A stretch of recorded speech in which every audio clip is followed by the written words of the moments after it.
शांताकारं भुजगशयनं पद्मनाभं सुरेशं विश्वाधारं गगनसदृशं मेघवर्णं शुभांगं लक्ष्मीकान्तं कमलनयनं योगभिर्ध्यानगम्यं वन्दे विष्णुं भवभयहरं सर्वलोकैकनाथं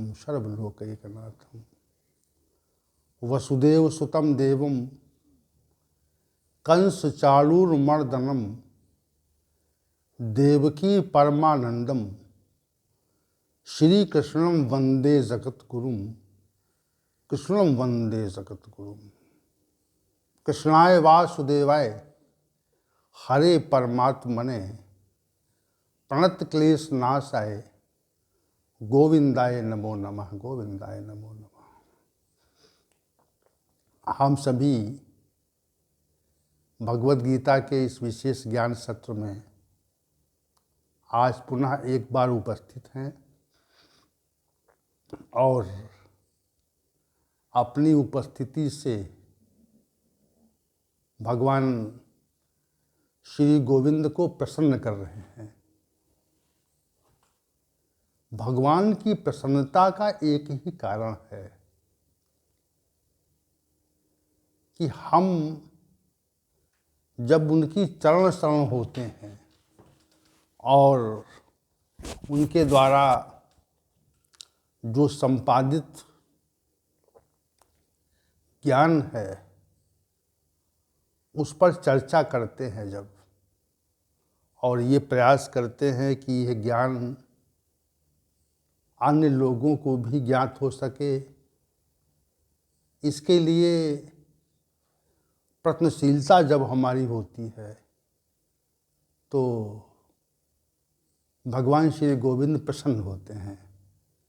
जैसे किसी व्यक्ति के द्वारा कोई संस्था का निर्माण हो, किसी ज्ञान विशेष को निर्मित किया जाए, तो जब कोई व्यक्ति किसी संस्था का, किसी मत का, किसी संप्रदाय का, किसी सिद्धांत का निर्माण करता है तो निर्माण करने के उपरांत वो चाहता है कि इसका प्रचार प्रसार हो, इसके मानने वाले लोगों के बीच में इसके अधिक अनुयायी बन जाएं, समर्थक हो जाएं। हमारे ये जिज्ञासा सामान्य रूप से सभी के अंदर होती है। सभी जितने भी महापुरुष हुए, जिन महापुरुषों ने अपने मत को बहुत विस्तार दिया और विस्तृत रूप से उसको फैलाने का प्रयास किया, तो उनकी इच्छा थी कि ये मत फैले और लोग इसके अनुयायी हों। तो लोग अनुयायी इसके हुए और अनेक मत संसार में फैल गए। तो हम यहाँ इतना कहना चाहते हैं कि भगवान श्री गोविंद भी ये चाहते हैं कि हमारे द्वारा जो गीता ज्ञान का उपदेश हुआ है उसका प्रचार प्रसार हो, और उसी काम में हम लोग लगे हुए हैं, इसलिए प्रसन्न रहते हैं। भक्त को देख करके भगवान के मुखार बिंदु पर स्वतः मुस्कान आ जाती है। ऐसे भगवान श्री गोविंद को प्रणाम करके आज के सत्र को हम आरंभ कर रहे हैं। अध्याय संख्या 18, श्लोक संख्या 12, जिस पर विगत कई सत्र चल चुके हैं, और आज पुनः हम इसी श्लोक संख्या 12 पर आज अपनी बात रखना चाहते हैं। श्री भगवान ने कहा कि अनिष्टमिष्टम मिश्रम चा त्रिविधम कर्मणा फलम भवत त्यागिनाम प्रेतनतु सन्यासिनाम क्वचित। हे अर्जुन, जो मनुष्य कर्म फल के आश्रय में रहते हैं उनके द्वारा शुभ अशुभ और मिश्रित जिन 3 कर्मों का संपादन होता है उनका परिणाम उनको इस लोक में भी मिलता है और मृत्यु के पश्चात भी मिलता है। परंतु जो कर्म फल के संबंध में विचार नहीं रखते, उनको उनके कर्मों का फल न तो इस जन्म में मिलता है, ना मृत्यु के पश्चात मिलता है। इसीलिए मुक्त हो जाते हैं वो लोग, हमारी सानिध्यता में आ जाते हैं। तो इस विषय में हम सभी ने क्रियमाण कर्मों के संबंध में विचार किया था कि क्रियमाण कर्मों का जो कुछ भाग है, यानी हमारे द्वारा जो कर्म संपादित किए जाते हैं, उसका कुछ भाग तो कर्म फल के लिए जाता है और कुछ भाग से हमारे संस्कार निर्मित हो जाते हैं, उससे स्वभाव निर्मित हो जाता है, वैसे चेष्टा होती है। और जो कर्म फल का जो भाग है, उसमें कुछ का परिणाम तो तुरंत प्रकट हो जाता है, कुछ इस जन्म में प्रकट होता है, और कुछ का जो है वह अग्रिम जन्मों में प्रकट होता है। ये समग्र व्यवस्था परमात्मा की है। कर्म फल का चूंकि अधिकार परमात्मा ही को है और उसकी व्यवस्था के अधीन ही कर्म फल प्रकट होते हैं, इसलिए इस संबंध में कुछ निश्चित रूप से नहीं कहा जा सकता। हम सभी अनिश्चित हैं, अनुमान लगाते हैं शास्त्रों के अध्ययन से, तर्क से या अनुभव से, जैसा हमारे साथ हुआ, या सृष्टि को देख करके कि भाई पशु पक्षी आदि योनियाँ कहाँ से प्रकट हो गई, जो कीड़े हैं, कीट पशु पक्षी हैं, ये कहाँ से आ गए। तो अनुमान लगाया जाता है कि इनके अशुभ कर्मों का परिणाम प्राप्त हुआ है और उनका उसी अनुसार जन्म हुआ है, क्योंकि मृत्यु निश्चित है। तो क्रियमाण कर्मों का जो परिणाम होता है वो दो प्रकार का बताया कि इससे फल बनता है, संस्कार बन जाते हैं। अब आप संचित कर्मों के संबंध में भी हम आज थोड़ी सी चर्चा करेंगे, और चर्चा करने के पश्चात हम ये बताएंगे कि संचित कर्म क्या हैं और संचित कर्मों के बारे में कैसे वो परिणाम देने लगते हैं। तो जो क्रियमाण कर्म हैं, जो हमारे द्वारा संपादित किए जाने वाले कर्म हैं, वे कर्म नित्य संचित हुआ करते हैं। आज का जो कर्म है, आज का जो क्रियमाण कर्म है, वह कुछ पल के बाद संचित कर्म का स्वरूप ले लेता है।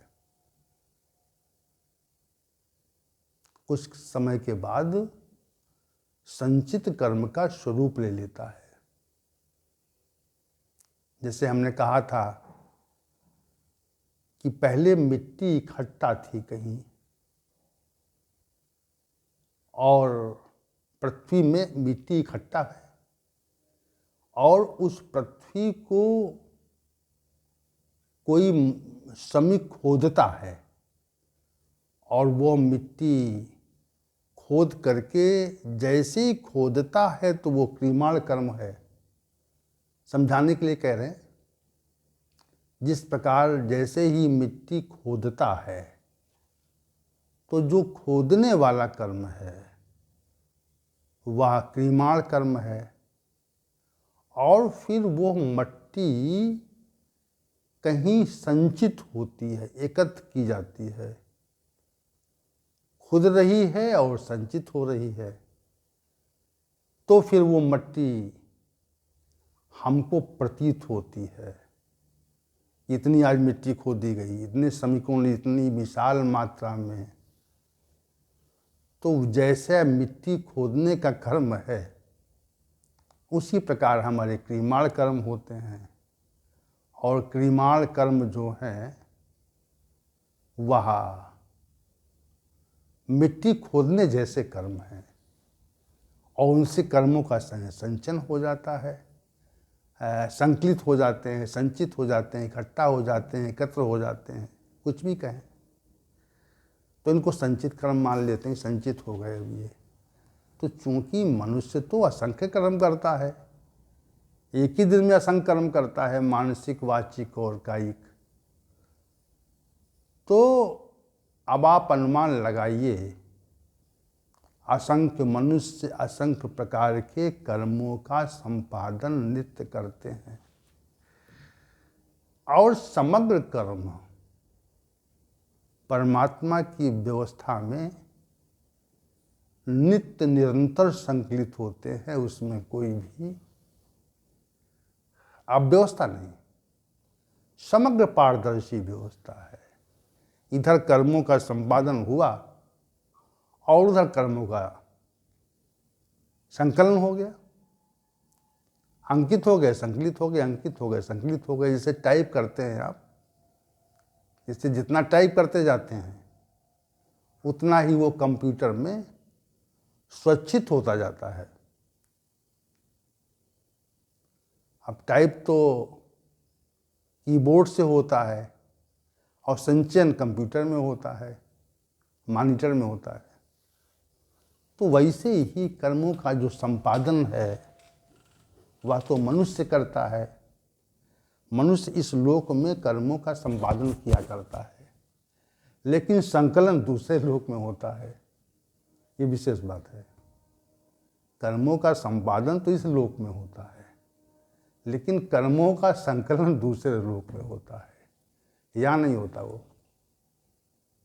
अब आप अनुमान ये लगाइए कि हमारे तो सैकड़ों हजारों जन्म हुए, असंख्य जन्म हुए, अब उन समस्त कर्मों का लेखा जोखा वहाँ पे है, समग्र कर्मों का लेखा जोखा है।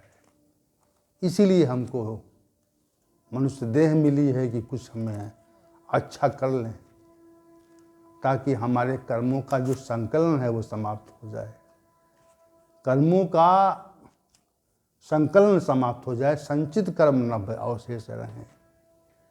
और जब तक संचित कर्म अवशेष रहते हैं तब तक हमको जन्म और मृत्यु से कभी मुक्ति नहीं मिलती। जन्म और मृत्यु के चक्र में हमको निश्चित रूप से घूमना ही पड़ता है, कोई इसका विकल्प नहीं। उसका कोई विकल्प नहीं है, कोई आश्रय नहीं है। निश्चित रूप से जो क्रियामाण कर्म हैं, जब तक क्रियामाण कर्मों में हमें परिणाम का भाव रहता है तब तक तो वो कर्म निश्चित रूप से संचित हुआ करते हैं। ये बात समझिए आप। और जैसे ही भाव समाप्त होता है वैसे ही हमारे क्रियामाण कर्मों के संचयन की व्यवस्था समाप्त होती है। संचित कर्मों, अब संचित कर्मों के परिणाम से हमको क्या मिलता है? संचित कर्मों के परिणाम से हमको क्या प्राप्त होता है? हमको हमारा अग्रिम जन्म प्राप्त होता है, अग्रिम योनि का विनिश्चय होता है, और संचित कर्मों के परिणाम से हमारे माता पिता का विनिश्चय होता है, हमारे परिवार का विनिश्चय होता है, और हमारे रंग रूप का विनिश्चय होता है। हमें किस काल में, किस देश में, किस वातावरण में जन्म लेना है, ये भी निश्चित होता है। हमारे शरीर में आरोग्यता का भी निश्चय होता है, निरोगता का कि हम रोगी रहेंगे या निरोगी रहेंगे। असंख्य प्रकार के भी निश्चय होते हैं। संस्कार का भी निश्चय होता है, स्वभाव का भी निश्चय होता है। असंख्य प्रकार का भी निश्चय संचित कर्मों के परिणाम से ही होता है, अन्य से नहीं होता। तो संचित कर्म हमारे अंतःकरण में भी संचित रहते हैं। दो तरह की बातें हैं यहाँ पे। एक तो परमात्मा की व्यवस्था में भी संचयन है, वहाँ पे हमारे क्रियामाण कर्मों का जो इकट्ठा होना है, संचित होना है, वो परमात्मा की व्यवस्था में भी है। और दूसरा भी शास्त्रों ने कहा कि वह हमारे अंतःकरण में भी संचित होता है। वो हमारे अंतःकरण में भी कर्मों का संकलन होता है। ये बात मनीषियों ने कही, शास्त्रों ने बताई। चित्त में हमारे संस्कार संग्रहित रहते हैं, इकट्ठे रहते हैं। उसी संस्कार से मनुष्य के कर्मों के प्रति हलचल, जिसको कहते हैं स्फुरित हो रहा है या उद्वेलित हो रहा है। कोई व्यक्ति किसी कर्म की ओर उद्वेलित होता है या प्रेरित होता है या स्फुरित होता है, तो जो स्फुरना है, कर्मों की जो स्फुरना है, हलचल है, वह कैसे होती है? संचित कर्मों के परिणाम से होती है। संचित कर्मों के परिणाम हमारी अंतःकरण में संग्रहित रहते हैं और वो हमको कर्मों के संपादन की प्रेरणा देते हैं। कर्मों के संपादन को करने के लिए हमको प्रेरित करते हैं। ये सहज भाव, कर्मों के संपादन के लिए उनके द्वारा प्रेरणा होती है। हमको कर्म का संपादन करना है, ये करना है, वो करना है, और स्फुरना न हो, अगर प्रेरणा न हो, सहज भाव लीजिए, प्रेरणा न हो, अगर हमको कोई कर्म करने के लिए उद्वेलित न करे, तो मनुष्य शांत बैठ जाएगा। जब प्रेरणा नहीं है कर्म की प्रेरणा कैसे होती? कर्म करने के लिए हमको कौन उद्वेलित करता है? हमारे संचित कर्म, और संचित कर्म जो अंतःकरण में संकलित रहते हैं, वे हमको प्रेरित किया करते हैं। ये कर्म करना, ये कर्म करो, ये कर्म करो, और उसमें गुणों का सहयोग रहता है। प्रवृत्ति जो है रजोगुण का कार्य है, सुख है, अच्छे कर्म सात्विक गुण का कार्य है, और दुष्कर्म जो है वो तमोगुण का कार्य है। तो कर्मों का जो क्रियान्वयन होता है वो भी संचित कर्मों के आधार पर ही होता है, क्योंकि संचित कर्मों का संचयन जो है वो हमारे अंतःकरण में भी होता है। इस प्रकार दो प्रकार से मतलब फीडिंग हो रही है, कर्मों का संकलन हो रहा है। एक तो परमात्मा की व्यवस्था में कहीं और हो रहा है, और एक हमें अंतःकरण में हो रहा है। अंतःकरण में संकलन तो है, उसको लेकिन जान नहीं सकते हम। मन बुद्धि में संकलित तो हैं कर्म, लेकिन उनको जा पाना असंभव है। हम उनको जान नहीं सकते कैसे संकलित हो रहे हैं। वो चित्त में संस्कार रहते हैं, कुछ सुषुप्ति अवस्था में रहते हैं, और कुछ संस्कार जो हैं वह प्रकट हो जाते हैं। सुषुप्ति अवस्था, जैसे बीज को पृथ्वी में डाला जाए तो जल और वायु मिल जाती है, जब आधार पृथ्वी मिल जाता है तो बीज अंकुरित हो जाता है। उसी प्रकार कर्म के संबंध में भी यही बात है। कर्म का संस्कार जो है, संस्कार मनुष्य के अंतःकरण में चित्त में रहता है। अंतःकरण में कर्मों का संचयन रहता है, तो संस्कार के अनुसार ही उसका अंकुरण हुआ करता है निरंतर, और हम कर्म चेष्टा करते हैं। तब ये विषय आगे भी आएगा, अभी इस पर हम विस्तार से विचार करेंगे। तो संचित कर्म जो हैं उससे हमारे अंदर हलचल उत्पन्न होती है और उससे हमारे प्रारब्ध का निर्माण होता है, जो हमारा अग्रिम विषय है, जिस पर हम अग्रिम रूप से बात करना चाहते हैं। प्रारब्ध क्या है? 3 तरह के कर्म, संचित, क्रियमाण, संचित पर तो बातचीत हुई। अब ये प्रारब्ध कर्म और रह गया। और प्रारब्ध कर्म वो है जब संचित कर्म अपना परिणाम देने को उन्मुख होता है, उन्मुख होते हैं, परिणाम प्रकट होना है अब, तो उसी को प्रारब्ध कहते हैं, उसी को हम प्रारब्ध कहते हैं। और प्रारब्ध कैसे आता है? प्रारब्ध परिस्थिति के स्वरूप में प्रकट होता है। जैसे किसी वृक्ष में जो परिणाम है वह फल के रूप में हमें दिखाई पड़ता है कि अब जो है इस वृक्ष में फल आने वाले हैं, तो उसमें बौर आदि आता है, पहले फूल आता है, उसके बाद में वो फल आ जाता है, तो फल दिख रहा है। अब तो जो फल दिख रहा है तो वो प्रारब्ध है, जो परिणाम प्रतीत हो रहा है, प्रकट हो रहा है, वो प्रारब्ध है। जो परिस्थिति प्रकट हो रही है वो प्रारब्ध के रूप में होती है।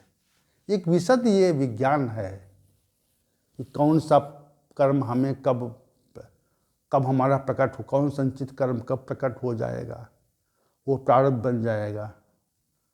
तो निश्चित रूप से जो प्रारब्ध है वह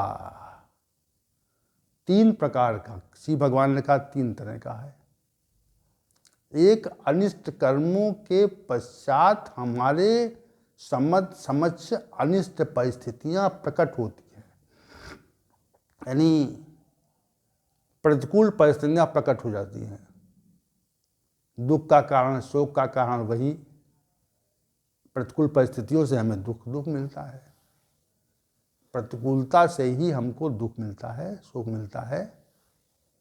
तो जो प्रारब्ध है वह परिस्थिति के स्वरूप में हमारे समक्ष प्रकट हुआ करता है, निश्चित प्रकट होता है, इसमें कोई दो मत नहीं है। अब प्रकट हो गया वो, तो जैसे ही परिस्थितियां, सुखद परिस्थितियां प्रतीत होती हैं जब, तो सुखद परिस्थितियां जब प्रतीत होती हैं तो ये अनुमान लगाया जाता है कि हमारे कुछ शुभ कर्म आज प्रकट हुए हैं। तो कहते हैं कि हमको आज सुख मिल रहा है तो भगवान ने हमारे कुछ पूर्ण कर्म थे जो आज हमको फल दे रहे हैं, हमारे कुछ पूर्ण कर्मों का परिणाम हम प्राप्त कर रहे हैं। ये बात हम कहते, सामान्य रूप से कहते सुना होगा आपने, कि लोग कहते हैं ये बात कि हमारे कुछ जो शुभ कर्म थे वो आज प्रकट हो रहे हैं। तो परिस्थितियाँ प्रकट हो रही ना, परिस्थितियाँ प्रकट हो रही, उससे आपको वस्तु मिल रही है, ऐश्वर्य मिल रहा है, पद मिल रहा है, प्रतिष्ठा मिल रहा है, विषय भोग मिल रहा है। और क्या परिस्थितियाँ हैं? संपदा मिल रही है। वस्तु, स्थिति और विषय भोग, 3 तथ्य हैं, 3 तथ्य मिल रहे हैं, प्राप्त हो रहे हैं आपको। और जो प्राप्त हो रहे हैं वह उससे, उसी को हम प्रारब्ध कहते हैं कि प्रारब्ध है भाई हमारा, अच्छे सुख भोग का प्रारब्ध है। कोई पुत्र जो है वह करोड़पति परिवार में उत्पन्न हो गया तो वो प्रारब्धानुसार उस परिवार में प्रकट हो गया। और कोई व्यक्ति जो है वह, कोई जीव जो है वह ऐसे परिवार में प्रकट हुआ जहाँ पर भोजन का भी अभाव है, आवास का अभाव है, वस्त्र का अभाव है, तो वो जीव वहाँ प्रारब्ध लेकर के प्रकट हो गया। ये अनुमान लगाते हैं हम लोग, जो भी हो ऐसा शास्त्र कहता है, इसलिए हमें इस संबंध में मानना पड़ता है, हम मानने को बाध्य भी है। क्रियमाण संचित और प्रारब्ध कर्मों के संबंध में जब हम बहुत बातचीत करते हैं तो सारा का सारा तथ्य जो है वो अप्रकट है, वह प्रतीत नहीं होता। प्रकट है, प्रतीत नहीं होता। तो प्रारब्ध का जो, अब एक प्रकार का जो प्रारब्ध है वह सुखद है और दूसरा प्रकार का दुखद है। दुख वाली स्थिति पैदा होती है। तो और दूसरा मिश्रित, कभी सुख आया कभी दुख आया, कभी सुख आया कभी दुख आया, ये हुआ करता है। तो प्रारब्ध जो है हमारे संचित कर्मों का परिणाम है। इस बात को मन में गहराई से बिठा लीजिए। श्री भगवान का यहाँ पर जो कथन है वो इतना है कि जिन मनुष्यों ने कर्म फल के संबंध में विचार करके कर्म किया है तो उसको शुभ अशुभ और मिश्रित कर्मों के परिणाम प्राप्त हुआ करते हैं। और जो इस संबंध में कर्म फल के बारे में विचार करना छोड़ देते हैं तो उनको परिणाम नहीं मिलता। असन्यासिनाम क्वचित, सन्यासिनाम क्वचित और अत्यागिनाम, जो अत्यागी हैं, जो त्याग नहीं कर पाया, जो त्यागी बन नहीं पाए हैं, उनको परिणाम मिला करता है और उससे उनका जन्म मृत्यु हुआ करता है। जन्म हुआ फिर मृत्यु हुई, फिर जन्म हुआ फिर मृत्यु हुई, एक चक्र में घूमा करते हैं वो लोग। और जो सन्यासिनाम है प्रेत्य भवति तू सन्यासिनाम क्वचित, ये कहा श्री भगवान ने कि मृत्यु के उपरांत कर्मफल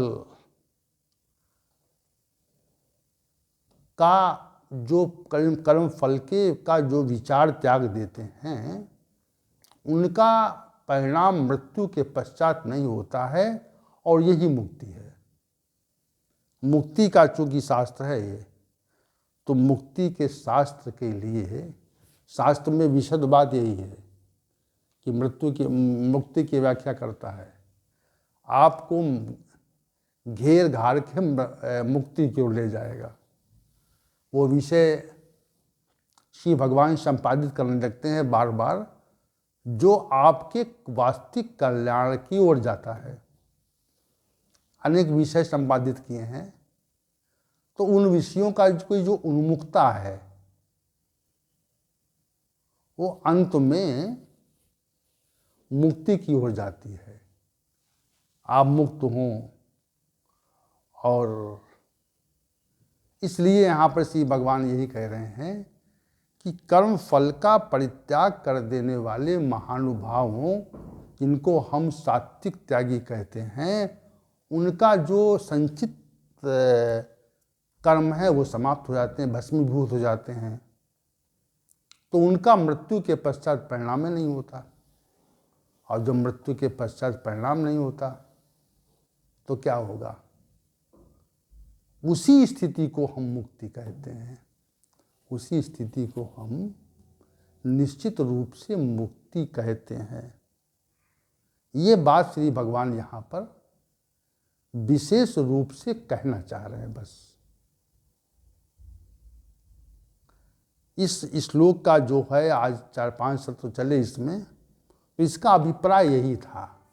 क्योंकि त्यागी के संबंध में अब विचार करना यहीं से समाप्त हो रहा है। श्लोक संख्या 12 से त्याग के विषय को श्री भगवान समाप्त करना चाह रहे हैं और फिर कर्म के संबंध में श्री भगवान कुछ और बात विषय प्रकट करना चाह रहे हैं।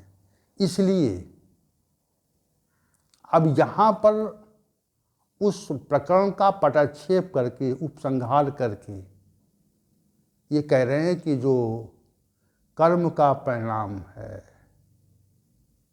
वह कर्म के त्यागी मनुष्य को कभी नहीं होता।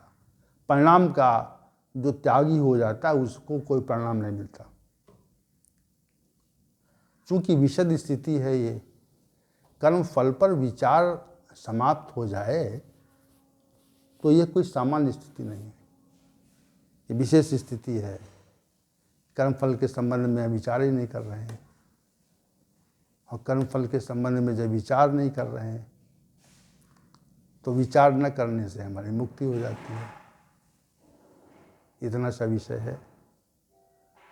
तो ये विशिष्ट श्लोक था, श्लोक संख्या 12 विशिष्ट श्लोक है, जिस पर अनेक मनीषियों ने बहुत कुछ लिखा है, और जो कुछ बन पड़ा वो कहा गया, उसकी व्याख्या में हमने जो कुछ हुआ वो कहा गया। तो अभिप्राय जो है वो मुक्ति की तरफ है।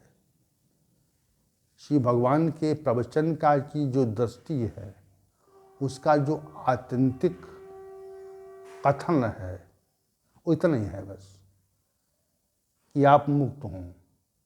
बार बार समझा करके अरे कर्म फल के परिणाम के संबंध में विचार करना छोड़ दो भाई, तभी मुक्ति हो जाएगी आपकी। सहज भाव दे दिया मुक्ति के लिए, सहज प्रकार बता दिया, कैसे मुक्त होंगे भाई।